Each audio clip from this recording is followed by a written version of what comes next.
Chris, the Dating Doc. What's this episode all about? It's going to be about Dave Chappelle. But first off, we're going to talk about the I'm just seeing what's out there mentality. Stay tuned.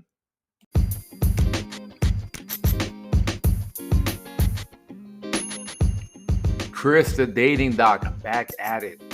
And I say back at it because, I felt a little tinge of guilt. I had this schedule set up where I was going to drop my YouTube videos on Mondays, which I think I'm pretty part of the course on that.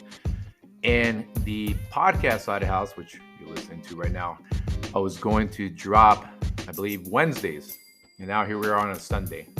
And yes, there's that mental formula in my head of, all right, I need to be able to have enough me time, enough of a reset for my mental health side of the house before I engage in creative projects. But at the same time, as a business owner, I have to put myself in the shoes of those that consume the information. Hey, they're waiting. What the heck, guy?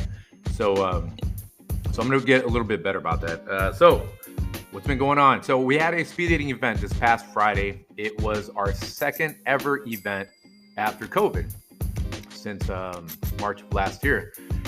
And it was great. It really went well. We sold over 94% of tickets. Everyone that bought tickets showed up. And, the thing about it is that people find out about the event through different marketing channels. For example, we have a huge group that hears about it from Meetup. Meetup.com is obviously more of a social events platform. It's a place to find out what sort of local events are happening. Eventbrite is similar to that in fashion. It's more of a ticketing platform, but it also has an events calendar type of setup there. And then the ones that hear about me through Instagram are interesting because Instagram is where I drop a lot of my date coaching, self-development type content. So what ended up happening was the fact that the attendees, when they came up to me after the event, a lot of their feedback had to do more with how they utilize the event as a way to get through some things, or as a way to develop their social skills, or as a way to, their primary function had to do more with the inner work than the socializing piece, the connecting with someone. Whereas Meetup, Eventbrite, and even the Facebook advertising that I did, they were more focused on being on a make. It was a great event. Again, I can't stress enough. I always have these little takeaways, what went well, what went wrong. What went well was the fact that I received feedback that this was the most organized speed dating event that they've gone to, which was great, very flattering. One of the downs had to do more with the establishment itself. Loud music, we turned it down, DJ turns it up. We turn it down again, DJ sneaks up the volume all the way up. Again, there's a little bit of that angst of me wondering if I'm going to use that establishment again. So what am I going to work on? I'm going to actually be sending out the emails that are going to let participants know who they matched up with. So for those that don't know, I'll keep it real short. The way speed dating works is ladies stay seated. Gentlemen will go to the stations corresponding with the number on their name tag. And this is all based on the order of when they came in to register for the event. Then I call a timer. And then every 5 minutes, men switch out to the next station and they mark on their sheet, yes or no, I'm interested in this woman or not. And same thing, woman's also marking yes or no. If there is a mutual match, they will receive each other's email. The cool thing about this is there's no catfishing, there's no swiping, there's no messaging and ghosting. It is full-on interaction. Full-on interaction. And on top of that, it draws back to the yesteryears of people putting their phone away and just truly being in the moment. Speaking of yesteryears, we are going to talk about Dave Chappelle. Dave Chappelle, in my opinion, okay, he is the ultimate connector. He's connected a lot of people for good, bad, and ugly recently with his recent special on Netflix called The Closer. Sparked a lot of controversy in the trans community, but it also has something deeper to say about the hypocrisy of some movements and the point he was trying to make. Stay tuned.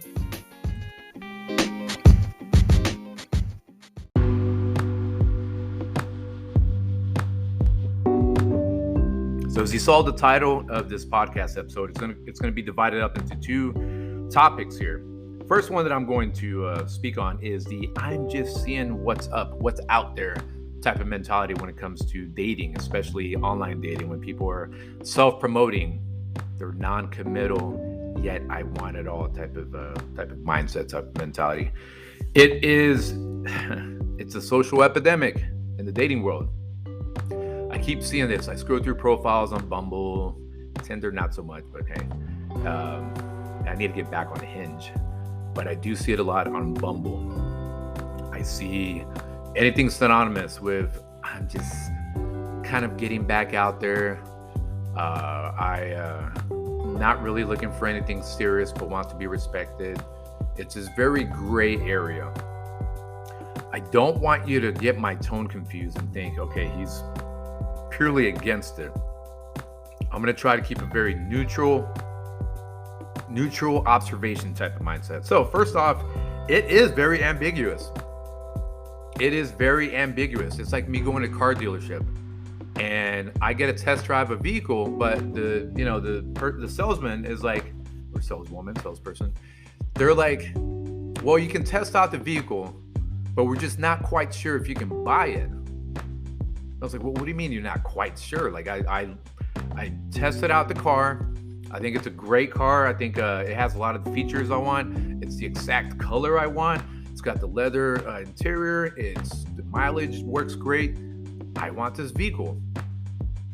And you're sitting in the parking lot and basically the salesperson saying, well, I'll get back to you, but there's just no promises that you can have this car. So here's the thing. How would you feel in that moment if you especially kept going to every car dealership and they told you the same, right? You're like, you know what? Forget it. I'm just going to another car dealership and I'm going to try to ask for the same exact car or something very similar to it. You go to the same dealership or you go to another dealership and they keep telling you the same thing. Hey, I'm glad you tested out the ride. I'm really glad, but we'll call you back to see if you could buy it. After a while, you're like, okay, cool. Had a lot of fun test driving, but now I have to get into the mindset that there's really no promise that I can have this that fits my preferences, that fits what I want. Now, obviously, this analogy is not 100% accurate. We're talking about a transactional object, right? Pay this amount to then therefore get a car. Again, it could be argued that if you're in the sugar baby, sugar daddy culture, there's definitely a transaction there, but that's a little bit beside the point. When it comes to this very non-committal, I'm just seeing what's out there, it does feel like the 30-day trial that you're not even sure if they're going to upgrade to become a full member. And the worst part of it for me is that the person that is in this, for lack of better words, in this half-ass mentality, what do they expect to gain out of it?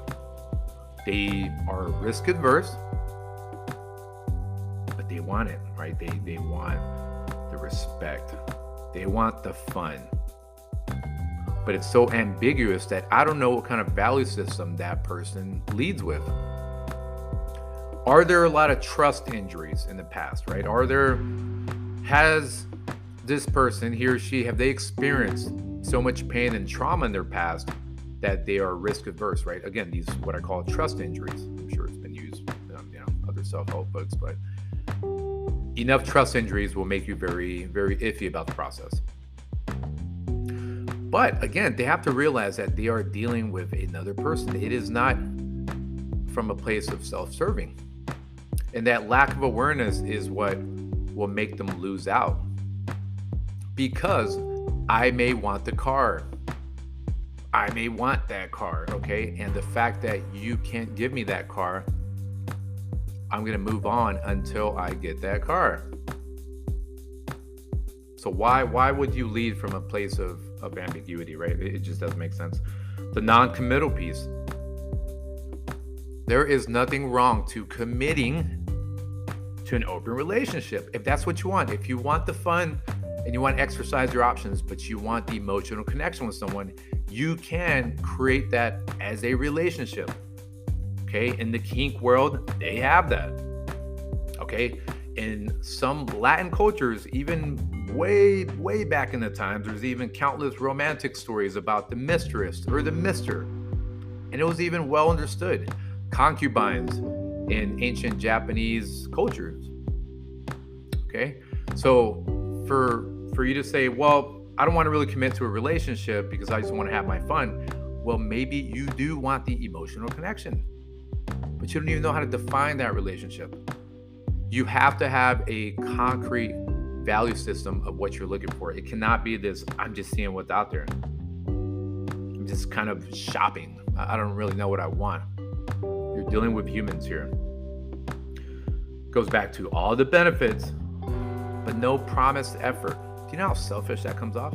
Okay, maybe I lied. I try to be neutral and biased, but yeah, it does frustrate me. What I'm calling for from anyone and everyone that fits into this category is to truly define the kind of relationship you want. If you want to joke around and say, look, I'm doing a 2-week trial, and by the 3rd or 4th month, I'm going to have life figured out, and I'm going to settle with one of you. If you want to play your own version of Bachelor or Bachelorette, and that's what you want to put on your online profile, so be it. But there has to be some sort of concrete thing. You don't go on a marathon and say, I'm just going to run until they tell me to stop. No. You know how long you have to run. Okay? That's why they call it a 5K. It's not just, hey, let me just run 200 feet and then I'm done. You're not getting the t-shirt. So what I'm calling on is this gray area, non-committal. I'm just kind of, dipping my toes into it, not really looking to make the effort, but I want all the benefits. You need to define what the heck you want. Because people that are aware, even if they have their own trust injuries, they will not spend time on you because there's so much ambiguity. They don't know what you're about. When you even test drive, if you want to go back to that analogy. And, this very non-committal attitude, I honestly think is bleeding over into work, into family, into friends. It's almost acceptable to ghost and flake and just kind of be in the religion of self. Let's look at this. 4.3 million Americans, U.S. citizens, Americans, right? So we have the Americas as the whole hemisphere, but 4.3 million in the U.S. have quit working since April. And I got that, okay? I understand that some industries are just rough. They're not paying their employees well. The workforce conditions just do not call for something that's worth it. But come on now. I'm pretty sure in the 4.3 million, there definitely is a section of that, of those 4.3 million that are honestly just very non-committal and do not want to do the work. Going back to that religion of self. And there's a symbiotic relationship. When you cannot commit to a job, how can you emotionally even want to commit to another person, to a stranger that could be the person that you grow a family with? Some just can't even get through the initial mental threshold of what even does it mean to be committed to someone. Emotionally invest, be there to protect them, give them their space, give them the physical touch, give them sexual satisfaction, be a good communicator. I honestly, even people in their 30s and 40s and beyond who weren't addicted to their phones as children, I'm not sure if they even understand it anymore. So again, a recap, the I'm just seeing what's out there crowd. You need to truly define if you're just going to be a test ride forever. Okay. If you want to die alone, that's fine. Put that on your profile. I'm just here looking for test trials. I like the variety of dating. I like the novelty of seeing new people, whether it's sexual or not. Or define exactly what you want. All right, stay tuned. We got this next section. It's going to be a juicy one.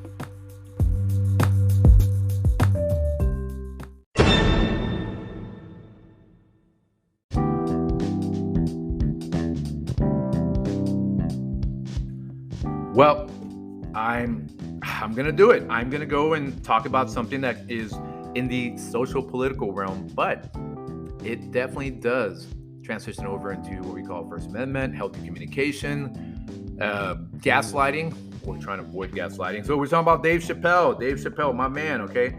And I say my man because he does not give a fuck. Yes, you heard it right. He doesn't give a fuck what you think. He's stating his opinion to the point that he's even wanting to make a point on the hypocrisy of certain movements that have gone and sabotaged things that he is passionate about this is what gets me about this. We live in a very spoiled country here. Very spoiled country. The fact that we the people, not the politicians, not the powers that be, we the people are bastardizing the First Amendment. I'm not even sure if it's been programmed that way. Maybe the media, maybe they said, you know what, we're going to let, these powerful people, the cabal, maybe said, we're going to let citizens themselves kill the First Amendment. The freedom to self-express, the freedom to just be themselves. No, the irony of it is that those that are extremely looking to express themselves, looking for rights, they will shut down, kill people's careers for small infractions, for tweets. That is not inclusion. That's not collective respect. To me, that's not the American way. Your freedom of speech matters, but ours doesn't. What I mean by ours is someone who doesn't agree. What kind of hypocrisy is that? That's not a reflection of American values. The inclusion part, yes. But to be neighborly, to be able to say, you know what, let me hear what this person has to say. I may not agree with it. I may not understand it. But both sides need to work together. We are addicted to discord and dysfunction. Dave Chappelle doesn't give a fuck. And I love that because that is that pragmatic mentality that I adopt. When a coaching client says, I'm kind of offended by how bold you are. I say, well, I'm offended by the fact that you've been wasting your time going on dates and using men or women. And you're offended by what I'm telling you. I'm here to help you. Life is offensive. Life is rough.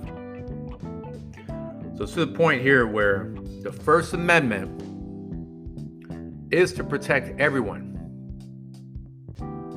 Now, in 2021, there are a lot of groups that they want it, right? Me. Fuck the other groups. It only matters if it's me, right? And that's the point Dave Chappelle is trying to make. He said, it's funny until it applies to you. Comedy is going to die if we keep going down this road. We need to truly fight back when it comes to First Amendment.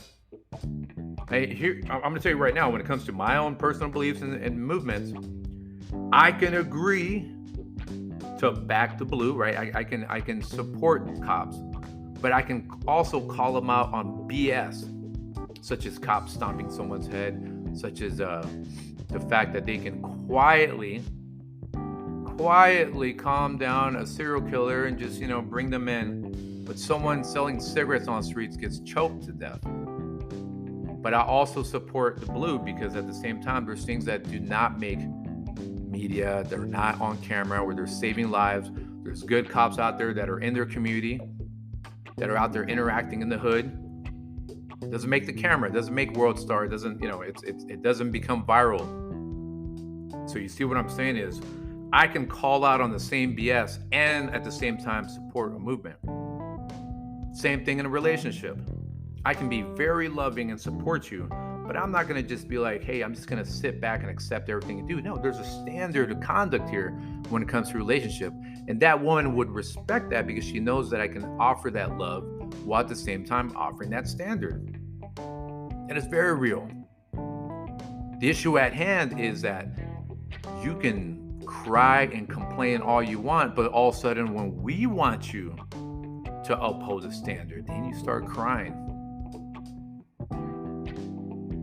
No. The thing about Dave Chappelle is that the this stand-up special, the closer, his entire point, even towards the end of it, was tone deaf to other movements. Okay, especially the trans community, the trans LGBTQ community. The point he was trying to make was, do not hijack my movement to the point it doesn't matter anymore, but all of a sudden I'm supposed to care about yours. Because the trans community, okay, that he was telling a segment or a skit. I don't want to spoil it in case you haven't seen it yet. But he talks about one of his trans friends who was also a comedian and how they took their own life. They jumped off a building because their own community turned their back on them. Can you imagine that? Can you imagine your own support system? Because all of a sudden you decided, you know what? I have a friend who may be transphobic, but overall he's a great person. I support him. But I also have this community that supports me. And all of a sudden, the community that happens to be part of your identity, they happen to be transsexuals, they eat their own. To the point that they jump off a building. And that's it. Life done. Because of tweets. That's what gets me about this nation. We're so hurt about tweets, about words on a screen. Dave Chappelle is the ultimate connector because he has people talking right now. He's saying, what is the validity of the First Amendment? What's this whole cancel culture? Because I'll tell you what, if we knew all your secrets, those that want to cancel others, we could easily cancel you. It's people that are alcoholics, addicted, abusers, that are part of the cancel movement. They're out there trying to cancel others that are in the spotlight, that are in public figures. They can't take self-accountability. It does not matter. This is beyond, whether it's LGBTQ, BLM, Blue Lives Matter, left or right. If you can't take self-accountability, you need to stop canceling others. This country needs to get back to inclusion, accountability, and respect. It's the same thing in a relationship. We are so dysfunctional that there's no way we can even have relationships if, as a country, we are more addicted to the debate and the divide instead of trying to find common ground and actually looking at values that matter. Does this person listen? Does this person consider both viewpoints? Can this person practice patience? Doesn't matter what religion you are, just bottom line, don't be an asshole. And don't be a hypocritical asshole. There's a lot of gaslighting going on right now with these movements. Doesn't matter if it's a cult, doesn't matter if it's a social, political, whatever. Bottom line, as long as you can get 2 or 3 people that agree and more people join, then you have a movement. If people said, you know what, we're going to jump off cliffs while holding ice cream cones, that's a movement. If 3 or more people agreed, we're just going to walk off a cliff with an ice cream cone in hand. And now they're called the ice cream self-deletion band. There's a movement. And I'm pretty sure they'll get on Twitter and talk about flat earth theories or whatever and stir the pot and piss on people that agree, maybe we shouldn't walk off the cliff. And guess what? Maybe we can eat, instead of ice cream, it's okay to eat Skittles, tacos, sushi. No, it is wrong. You're supposed to walk off the cliff of ice cream. What are you doing preserving your own life and eating Skittles? You are wrong. We're canceling you. That's where we're at, okay? I saw a meme that made me laugh that said, we're getting to the point where we're going to cancel shampoo so it doesn't offend bald people. People, we have got to wake up. This is not good. What is going to be the solution? Everyone gets canceled to the point that no one wants to communicate anymore. No one wants to speak up anymore. And they're only going to have a disdain for that group that wanted to cancel everyone. And now the fact that everyone's just canceling each other, that is not neighborly. Dave Chappelle, you got my back. I know the point you're trying to make. And you proved it. Everyone that that went around and gave that backlash, they proved it. They are selfish to their own opinions, and they don't get offended by other movements. They don't care about other movements until it affects them. Me as a military guy, I have had to be part of quote unquote other movements. I don't agree with our involvement in some places, but guess what? I had a mission, and I had to back my soldiers to left and right, whether they agreed or disagreed with it. We as a country, we don't even want to back each other up. We'd rather win these small internet battles. This is Chris, the Dating Doc. Find me on Instagram, the Dating Doc. Give me a shout out. Find me on YouTube. Please say hi. I want to get to know who you are. Let's humanize this. Chris, the Dating Doc, signing out. Peace.